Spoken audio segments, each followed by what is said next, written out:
नमस्कार, आप देख रहे हैं सुरागीलाल न्यूज चैनल का उत्तराखंड बुलेटिन और मैं हूं आपके साथ जिला फातिमा। आइए नजर डालते हैं आज की फटाफट खबरों पर। चंपावत भाजपा जिलाध्यक्ष निर्मल मेहरा ने की प्रेस वार्ता। निर्दलीय प्रत्याशी रुमाना नकवी बड़वाल ने किया प्रचार प्रसार कार्यालय का उद्घाटन। लोहाघाट में महिला गंभीर रूप से घायल, हायर सेंटर रेफर। खटीमा निर्दलीय प्रत्याशी राशिद अंसारी को मिला बहुजन समाजवादी पार्टी का समर्थन, चुनाव ने लिया नया मोड़। अब अनुसूचित बस्ती खोलावत टोली के ग्रामीणों ने खोला मोर्चा। सीएम धामी ने पीएम मोदी से की मुलाकात। खटीमा निर्दलीय प्रत्याशी दीपक भट्ट ने किया प्रचार कार्यालय का शुभारंभ। हल्द्वानी में गुरु गोविंद सिंह की जयंती पर विशाल लंगर का आयोजन। रामनगर में पुलिस ने चलाया नशेड़ियों के खिलाफ अभियान। 80 नशेड़ियों के खिलाफ कार्रवाई करते हुए 5 वाहनों को किया सीज। रामनगर में निर्दलीय प्रत्याशी हाजी आसिफ इकबाल ने किया कार्यालय का शुभारंभ। एसएसपी अल्मोड़ा के कुशल नेतृत्व में अल्मोड़ा पुलिस ने वर्ष 2024 में 150 नशे के सौदागरों को पहुंचाया सलाखों के पीछे। हल्द्वानी में पुलिस ने 7 किलो चरस के साथ 5 लोगों को किया गिरफ्तार। अल्मोड़ा पुलिस की कोतवाली रानीखेत टीम ने अचेत अवस्था में पड़े एक ही परिवार के 4 सदस्यों को समय से अस्पताल पहुंचाकर बचाई जान। हल्द्वानी में उत्तरायण महोत्सव घुघुतिया त्योहार की तैयारी। हल्द्वानी में फिर चला पीला पंजा, अतिक्रमण ध्वस्त। अब खबरें विस्तार से। चंपावत भाजपा जिलाध्यक्ष निर्मल मेहरा ने आज प्रेस वार्ता कर बताया, भाजपा एक ऐसी पार्टी है जो देश को सर्वोच्च शिखर पर देखना चाहती है, जिसके लिए आप प्रधानमंत्री नरेंद्र मोदी व मुख्यमंत्री धामी के कार्य को देख सकते हैं। मेहरा ने कहा, पार्टी पर विपक्ष के द्वारा टिकट बंटवारे को लेकर जो भेदभाव करने के आरोप लगाए जा रहे हैं, उसका वह कड़े शब्दों में खंडन करते हैं। संवाददाता लक्ष्मण बिष्ट की रिपोर्ट। सरासर गलत है, क्योंकि यहाँ पर जो भारतीय जनता पार्टी की प्रत्याशी चयन की जो प्रक्रिया है बहुत ही स्पष्ट और पारदर्शी है। भारतीय जनता पार्टी ने पर्यवेक्षकों को भेजा, पर्यवेक्षकों में कार्यकर्ताओं की हुई राय शुमारी के आधार पर उसके बाद भारतीय जनता पार्टी ने रैपिड सर्वे कराया, जो कि एक एजेंसी को हायर करके वो प्रत्येक नगर निकायों में भेजे।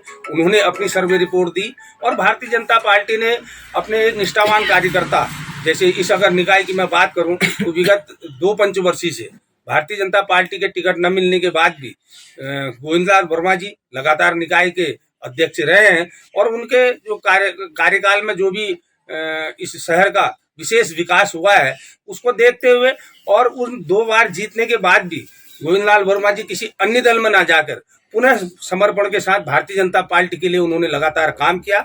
इसी समर्पण को देखते हुए, इसी पे विश्वास करते हुए भारतीय जनता पार्टी ने ढूंढ खोज कर और बहुत ज्यादा मंथन करने के बाद उनको अपना प्रत्याशी घोषित किया है और भारतीय जनता पार्टी का प्रत्येक एक पदाधिकारी, एक कार्यकर्ता तन मन धन से उनको जिताने के लिए लगा है। और आने वाले निकाय 23 तारीख को जो मतदान होगा और 25 तारीख को जो रिजल्ट आएगा उसमें आप लोग देखेंगे हम इस जिले की 4 निकायों को भारी बहुमत से जीतने का काम करेंगे। खबर जनपद उधम सिंह नगर के खटीमा से है, जहां खटीमा के बूढ़ मोहलिया में नगर पालिका अध्यक्ष पद के लिए निर्दलीय प्रत्याशी रुमाना नकवी बड़वाल ने आज अपने चुनावी कार्यालय का शुभारंभ किया। इस अवसर पर उनका कहना है कि खटीमा शहर में पानी की समस्या को लेकर बीते दिनों आई आपदा में जिससे आम जनमानस परेशान था, उससे निजात दिलाने के लिए प्रयास करेंगी। संवाददाता ईश्वर सिंह की रिपोर्ट।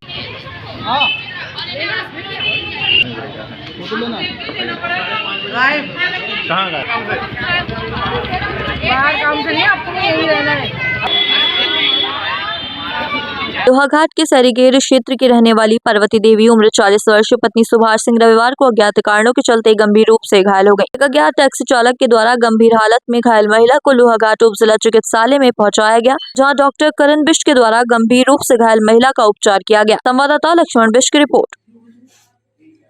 के आसपास तो सिर्फ एक टैक्सी में 2 लोग थे, वो छोड़ के चले गए। जब मरीज का हमें तब नाम भी नहीं पता था कि क्या है स्टेटस है।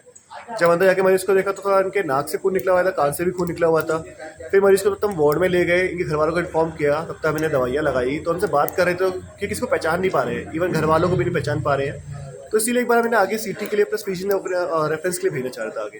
तो अभी वैसे वाइटली मरीज स्टेबल है कि ठीक है, मतलब उनके बीपी वगैरह कुछ ठीक आ रहा है, लेकिन वही है कि अंदर क्या चोट है वो हम नहीं बोल सकते। नगर निकाय चुनाव ने अब नया मोड़ ले लिया है। आपको बता दें कि अध्यक्ष पद प्रत्याशी राशिद अंसारी को अब बहुजन समाजवादी पार्टी का समर्थन मिल गया है। बहुजन समाजवादी पार्टी के जिलाध्यक्ष एडवोकेट राजेश कुमार गौतम ने स्वयं खटीमा नगर पालिका अध्यक्ष पद निर्दलीय प्रत्याशी राशिद अंसारी के चुनाव कार्यालय पहुँचकर ये घोषणा की। संवाददाता ईश्वर सिंह की रिपोर्ट।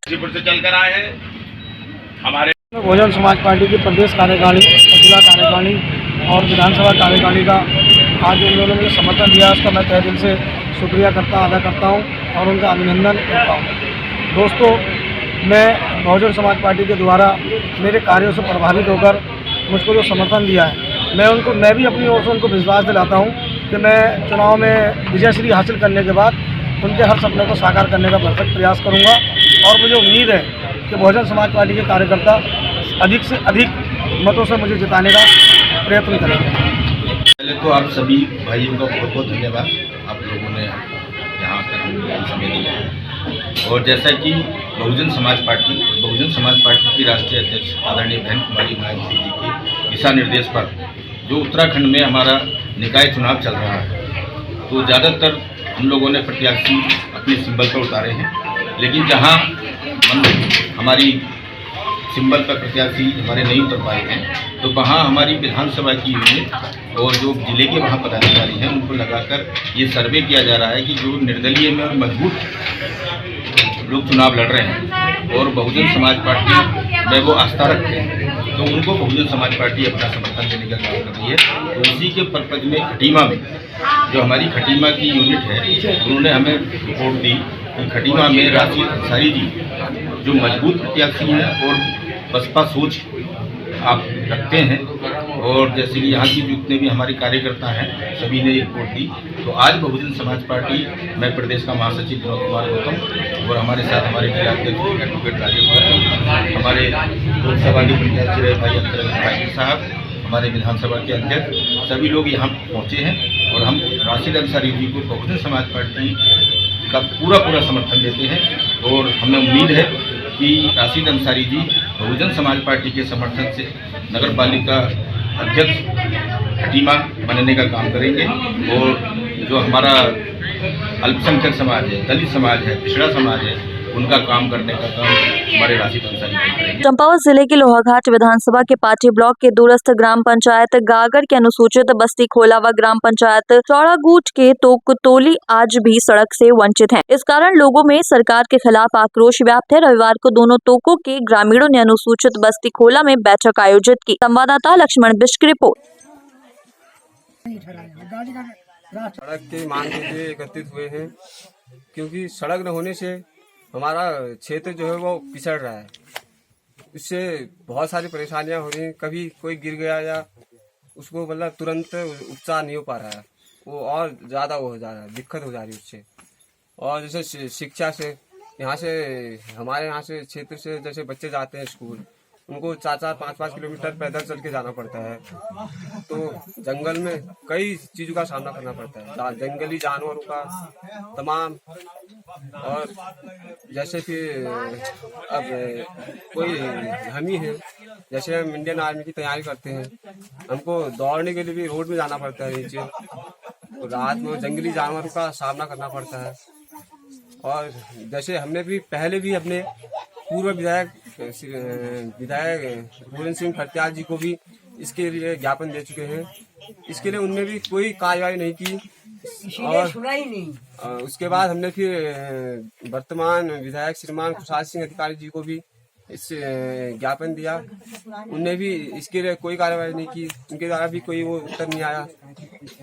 अब आज हम इसलिए एकत्रित हुए हैं कि जनता के माध्यम से ही हम कुछ करेंगे, क्योंकि अगर एक जो पंचायती चुनाव है इसके अंदर अगर इसका कुछ समाधान नहीं होता है, तो हम खुद ही सड़क के लिए खुद ही जो भी है गैटा फावड़ा लेके खुद ही हम उसके लिए लग जाएंगे।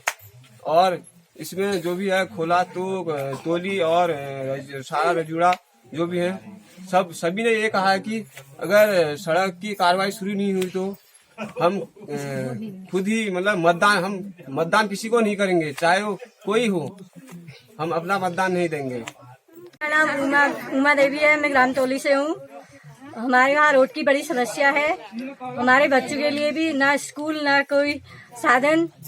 बच्चे हमारे 3-3 4-4 किलोमीटर दूर स्कूल जाते हैं, वहाँ से आके घर आके सो जाते हैं, ना खाना ना पीना। और क्या कहते हैं, सामान लाने के लिए हमें 4-5 किलोमीटर दूर जाना पड़ता है, सिलेंडर भराने के लिए भी। और आज तक जितने भी मतलब वोट लेने के लिए आए, उनने कभी भी ये नहीं कहा, कहते हैं क्या कहते हैं हमें वोट दो हम तुम्हें रोड देंगे। कहते कहते यहाँ 15-16 साल बीत गए हैं, कभी हमें कुछ वो भी नहीं दिया है, ना गौशाला, ना मकान, ना कुछ। रोड की कोई बात ही नहीं करते हैं। ना हमारे वहाँ के जिला पंचायत वाले हमारे हाँ हाँ कहते रहते हैं, ना पूछते हैं, कुछ भी नहीं करते। समस्या बिल्कुल रोड की है। पहले रोड आनी चाहिए, तब जाके सब कुछ होगा, तब हमें आपको वोट देंगे। पीएम धामी ने पीएम मोदी से मुलाकात की। 38वें राष्ट्रीय खेलों के लिए पीएम मोदी को आमंत्रित भी किया। राज्य के विकास में सहयोग के लिए पीएम का आभार जताया। ऋषिकेश कर्णप्रयाग रेल परियोजना के कार्य को लेकर जानकारी दी। टनकपुर बागेश्वर रेल परियोजना का सर्वे हो चुका है, इसको लेकर सीएम ने पीएम को जानकारी दी। संवाददाता सुनील राज की रिपोर्ट। खटीमा में नगर निकाय चुनाव में निर्दलीय प्रत्याशी के रूप में पूर्व जिला पंचायत सदस्य एवं भाजपा कार्यकर्ता दीपक भट्ट ने प्रचार कार्यालय का शुभारंभ किया। वहीं समर्थकों ने एकजुट होकर जोरदार स्वागत किया। संवाददाता ईश्वर सिंह की रिपोर्ट। नगर पालिका से मेरी दावेदारी है। पिछले 5 वर्षों से लगातार मैं लोगों के बीच में जा रहा हूँ, लोगों के छोटे छोटे काम कर रहा हूँ। वैसे तो लगभग 15 साल से मेरा समाज में छोटे मोटे कामों में लोगों के संग खड़ा रहता हूँ, लोगों के सुख दुख में। और मुझे खटीमा की जनता पे पूरा विश्वास है। खटीमा की जनता दुख के समय में, विपरीत परिस्थिति में काम आने वाले प्रत्याशी को अपना विश्वास जताएगी, ना कि ऊपर से आए हुए तय किए हुए प्रत्याशी पर अपना विश्वास जताएगी। मैं खटीमा की जनता से इतना अपील करना चाहूँगा, उस व्यक्ति को वोट दें जो आपके सुख दुख में, परेशानियों में लगातार आपके संपर्क में रहता है। इन्हीं शब्दों के संग जय हिंद, जय भारत, जय उत्तराखंड। आप लोगों का बहुत बहुत धन्यवाद। कई प्रशासनिक चीज़ें हैं, कई तरीके से मुझे परेशान किया जा रहा है, टॉर्चर किया जा रहा है, दबाव बनाया जा रहा है। समय रहते धीरे धीरे सब आप लोगों के सामने उजागर हो जाएंगी सारी चीजें। चाहे तो एक साथ होनी चाहिए, सब लोग एक साथ बैठना ही नहीं चाहते। पापा, try this. लो, सब लपक लिए।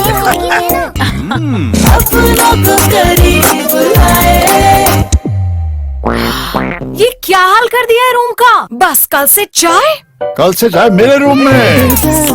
देवर पान नमकीन। हल्द्वानी में सिखों के 10वें गुरु गोविंद सिंह जी की जयंती के मौके पर विशाल लंगर का आयोजन किया गया। इस दौरान युवाओं द्वारा रक्तदान शिविर भी लगाया गया। साथ ही सिख सभा द्वारा आयोजित लंगर में हजारों लोगों ने शिरकत की। संवाददाता दीपक अधिकारी की रिपोर्ट।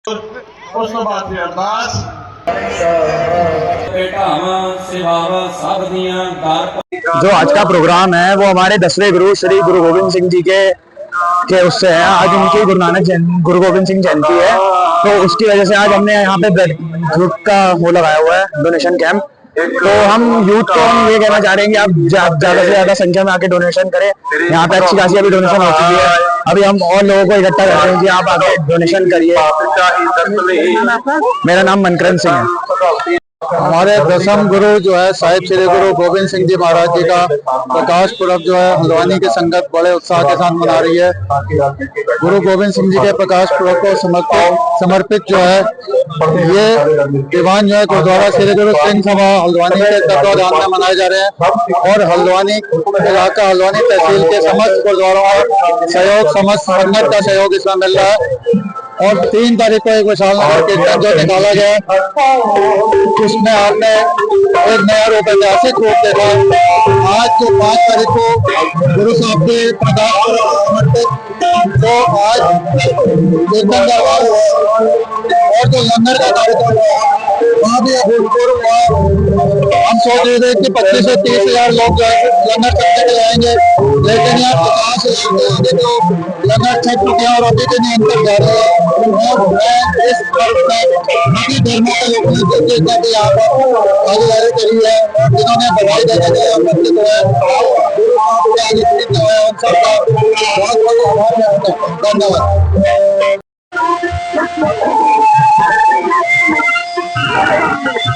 आज हमारे भगवान दसम पिता श्री महाराज गुरु गोविंद सिंह जी का प्रकाश पुरब आज हमारी गुरुद्वारा प्रबंधक कमेटी श्री सभा हमारे मुख्य सेवादार के अध्यक्षता में हम यहाँ सेवा कर रहे हैं। और ये गुरुद्वारा मनाया जा रहा है 28 सितंबर को यहाँ प्रभात फेरियां स्टार्ट हुई थी। यह प्रभात फेरियां अलग अलग गुरुद्वारों में गुरुद्वारा से शुरू होकर यहाँ पे समापन हुआ। इसके उपरांत 1 तारीख को 1 जनवरी को टर्बन डे के रूप में मनाया गया।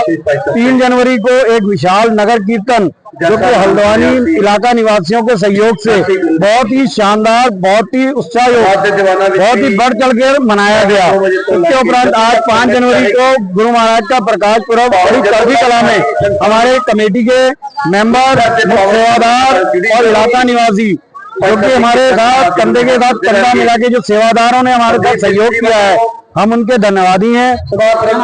मेरा Kawaljeet Singh Uppal, general secretary Gurudwara police Singh Sabha Haldwani. Ramnagar में नशेड़ियों के आतंक से परेशान लोगों को राहत दिलाने के लिए रामनगर कोतवाली पुलिस ने एक बार फिर से नशेड़ियों के खिलाफ नगर के विभिन्न इलाकों में अभियान चलाते हुए भारी संख्या में नशेड़ियों को गिरफ्तार किया। पुलिस की अचानक हुई इस कार्रवाई के बाद नशेड़ियों में हड़कंप मच गया। संवाददाता राजीव अग्रवाल की रिपोर्ट।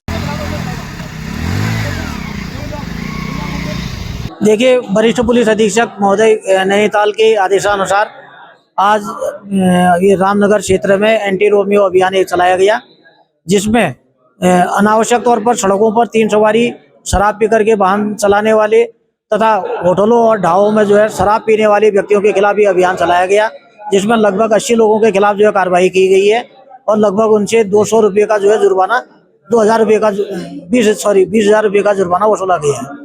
5 वाहन सीज किए गए हैं। सोमवार को रामनगर में एमपी इंटर कॉलेज क्रीड़ा मैदान के समीप नगर पालिका अध्यक्ष पद के लिए निर्दलीय प्रत्याशी हाजी आसिफ इकबाल ने अपने समर्थकों के साथ अपने चुनावी कार्यालय का शुभारंभ करते हुए कहा कि इस चुनाव में कई प्रत्याशी चुनाव मैदान में है, लेकिन जनता के जो मुद्दे हैं उनको लेकर किसी के पास कोई समाधान नहीं है। संवाददाता राजीव अग्रवाल की रिपोर्ट। देखिए, ऊपर वाले के आशीर्वाद से और जनता के आशीर्वाद से आज का जो चुनावी कार्यालय है वो हमने यहाँ खोल लिया है और हमारे सभी जो बुज़ुर्ग हैं उनके द्वारा ये कार्यालय खोला गया। और सबसे बड़ी बात ये है कि ये जो चुनाव है, ये चुनाव जनता के मुद्दों का चुनाव है और इसमें मालिकाना हक, शिक्षा, स्वास्थ्य, बेरोजगारी और नशा दूर करने जैसी तमाम ऐसी समस्याएं हैं जिनको लेकर के जनता ने मुझे बीच में भेजा है, चुनाव में उतारा है और जनता का पूरा सहयोग मिल रहा है और लगातार जो है हम इसमें कार्य करेंगे। जनता का फैसला जो भी हो, मैं जनता की सेवा करता रहूँगा। एसएसपी अल्मोड़ा देवेंद्र पिंचा के कुशल नेतृत्व एवं मार्गदर्शन में अल्मोड़ा पुलिस द्वारा विगत वर्ष 2024 में अवैध मादक पदार्थों की तस्करी करने वाले अभियुक्तों के खिलाफ ताबड़तोड़ कार्रवाई करते हुए गिरफ्तारियां की गई थी एवं भारी मात्रा में मादक पदार्थों की बरामदगी की गई थी। संवाददाता हेमंत मेहरा की रिपोर्ट। नशे के अवैध कारोबार के खिलाफ पुलिस और एंटी नारकोटिक्स टास्क फोर्स ने इस साल की सबसे बड़ी कार्रवाई करते हुए अवैध चरस की खेप बरामद की है। नैनीताल पुलिस और एएनटीएफ ने बड़ी कार्रवाई की है। एसओजी और एएनटीएफ ने 2 अलग अलग मामलों में 7 किलो चरस पकड़ी है। संवाददाता दीपक अधिकारी की रिपोर्ट। पिछले कुछ दिनों हमने कुछ और केस भी किए थे जिसमें कुछ लोगों से इसमें की बरामदी हुई थी। आज हमारी जो खंशु थाने की टीम है और चोरगले थाने की जो टीम है, उनके द्वारा अलग अलग प्रकरणों में कुछ अभियुक्तों को चरस के साथ में गिरफ्तार किया है। इन दोनों प्रकरणों में मिला के 5 अभियुक्तों की गिरफ्तारी हुई है और इनके कब्जे से लगभग 7 किलो के आसपास जो चरस है वो बरामद की है। इस सारे प्रकरण में जो अभियुक्त हैं उनमें से 1-2 अभियुक्त का जो है आपराधिक इतिहास है। अब इसमें ये लोग कहाँ से खरीद के ला रहे हैं और किसको सप्लाई करने जा रहे हैं उस संदर्भ में भी विवेचना हो रही है। तो ये जो इस तरीके के नशे के खिलाफ जो पुलिस ने कार्रवाई की है, इसमें मेरी तरफ से टीम को इनाम दिया जा रहा है। और इसमें चूँकि कुमाऊँ जो रेंज की एएनटीएफ भी शामिल है, तो उसकी भी जो इनाम की घोषणा है वो डीआईजी कुमाऊँ क्षेत्र के स्तर पर की जा रही है। चोरी वाला मामला एक मुखानी क्षेत्र में 21 दिसंबर को एक चोरी हुई थी जिसमें किसी घर से कुछ सामान चोरी हुआ था। इसमें पुलिस ने अनावरण करते हुए जो माल है उसको 100% बरामद कर लिया है। इस मामले में एक अभियुक्त को गिरफ्तार किया है।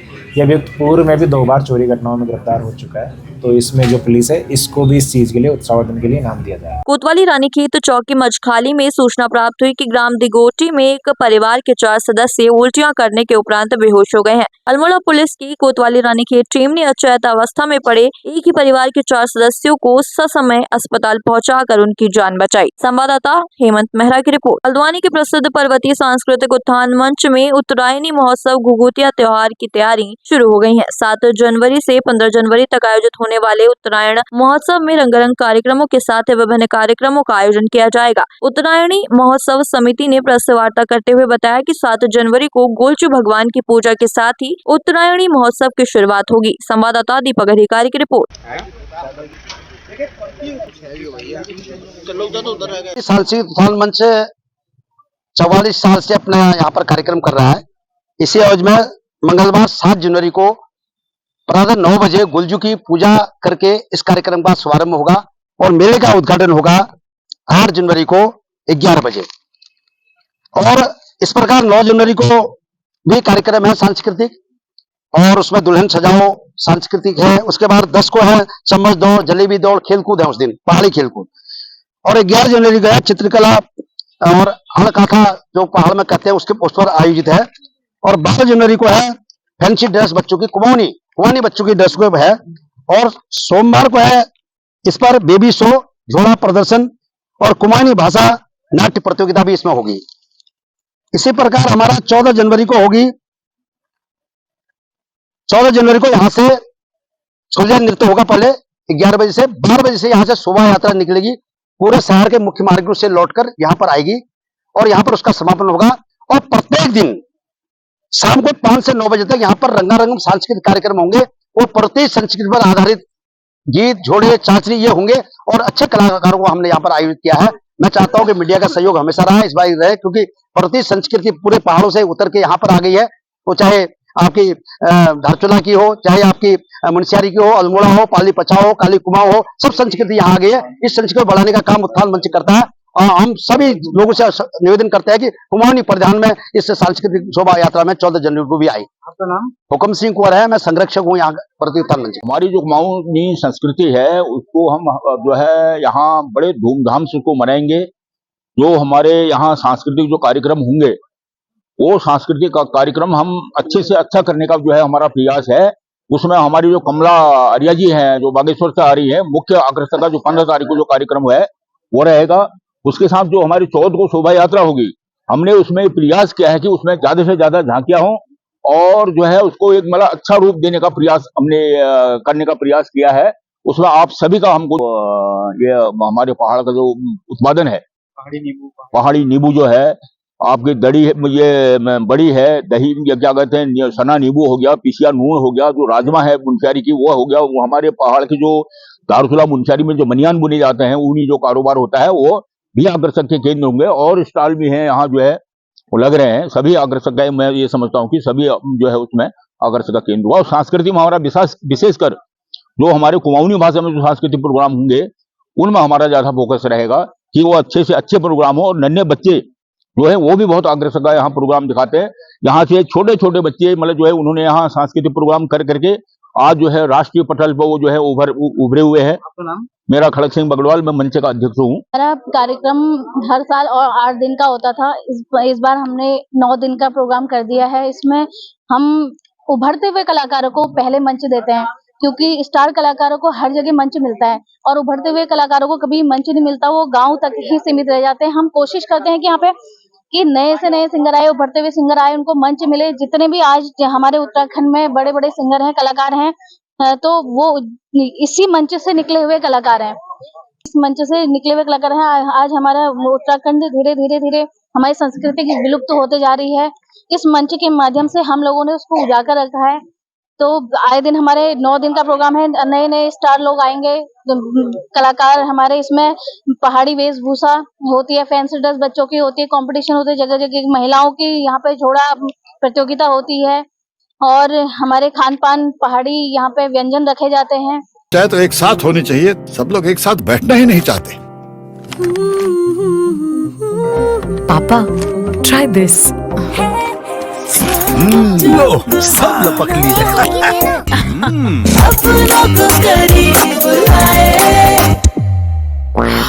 ये क्या हाल कर दिया है रूम का? बस कल से चाय मेरे रूम में।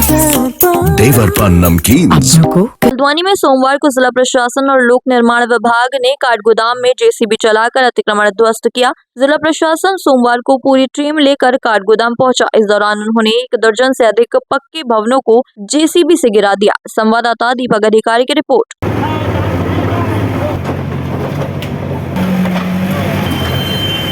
देखिए, हमारे हल्द्वानी में विभिन्न चौराहों के जंक्शन इम्प्रूवमेंट का काम पूर्व से ही चल रहा है। उसी क्रम में जो हमारा रेलवे स्टेशन काठगोदाम है उसके समीप काफ़ी समय से 7 से 8 दुकानें ऐसी थी जो 12 मीटर की परिधि में आ रही थी और उनको समय भी दिया गया था उनके द्वारा सहमति भी यद्यपि व्यक्त की गई थी, लेकिन ये देखा गया कि उनके द्वारा स्वयं ना अतिक्रमण नहीं हटाया जा रहा था। तो उसी क्रम में आज लोक निर्माण विभाग के द्वारा ये बलपूर्वक अतिक्रमण हटाया गया है और ये टारगेट दिया गया है कि 20 जनवरी तक इसको PWD जो है अपने मार्ग को पूरी तरह से तैयार कर ले, क्योंकि ये हमारे कुमाऊं का भी प्रवेश द्वार है, साथ ही साथ जो हमारा स्टेडियम है उसको भी जाने का मार्ग है। आज के लिए बस इतना ही। ऐसी सभी खबरों के लिए जुड़े रहिए सुरागीलाल न्यूज चैनल के साथ। धन्यवाद।